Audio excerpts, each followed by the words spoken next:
Hi everyone, welcome back to this channel. In this video, I'll be sharing with you 3 things that you should be familiar with before you start trading on the various crypto exchanges. Have you wondered how the friends around you are holding Bitcoin in their portfolio when 1 Bitcoin right now is so expensive? This is because crypto is divisible in nature, so they are probably holding fractions of Bitcoin. However, if your friend really has 1 Bitcoin, then please intro them. I want to know them too. Anyway, here's a simple example of fractional shares. If you have 1,000 right now, and you want to buy Bitcoin, and for this illustration, the price of Bitcoin is around 40,000, putting the transaction fees aside, you will receive 0.025 Bitcoin.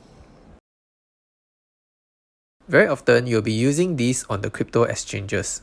So, what are they? From the term stable, you could have guessed that it is meant to be stable in value. The price of a stable coin is tied to the value of another stable asset, like the US dollar. Here's an example of a stable coin, DAI, and DAI is linked to the price of USD, which means 1 DAI is equivalent to 1 US dollar. So if we want to use Singapore dollars, SGD, to exchange for DAI, the exchange rate of 1 DAI to SGD will be the same as the exchange rate of 1 USD to SGD. Users can exchange their currency like SGD and USD with these stablecoins so that they can use these stablecoins to make transactions without being exposed to price volatility in the crypto market.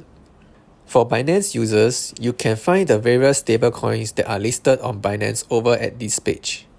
Now, to my final point, which is the pairing.